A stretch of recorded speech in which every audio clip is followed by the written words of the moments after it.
晚間新聞專輯，商業電台新聞及公共事務部製作。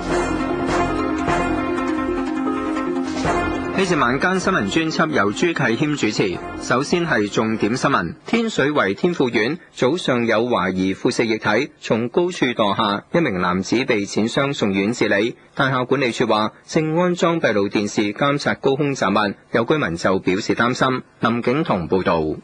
現場係天水圍天富苑延富閣同埋寧富閣中間嘅空地。朝早9點幾，一樽腐蝕性液體由高處墮下。消息指啲腐蝕性液體係通渠水。一個準備喺屋苑開工嘅房署裝修工人被淺傷，佢右手同左腳有被灼傷嘅感覺。保安員用水幫佢清洗，再報警送去屯門醫院，經治理後喺中午前出院。屋苑嘅管理處喺現場圍上膠紙，唔准行人行埋去，又派清潔工人清洗地下。警方亦都去過現場，將載住腐蝕性液體嘅膠樽拎走調查。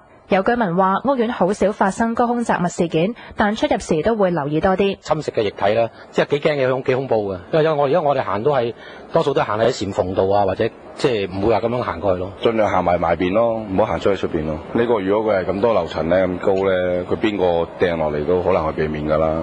啲人要自己做好自己啦。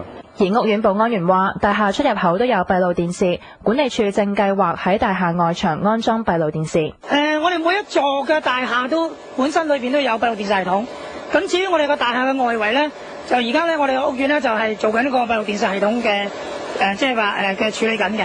有居民話，希望管理處加快喺大廈外牆安裝閉路電視，監察高空雜物，保障安全。元朗區區議員張文輝話，事件可能係惡作劇，佢認為安裝閉路電視都未必可以完全監察高空情況，建議房署加強教育，而佢亦都會喺下個月將區內高空雜物問題拎上區議會討論。商業電台記者林景彤報道。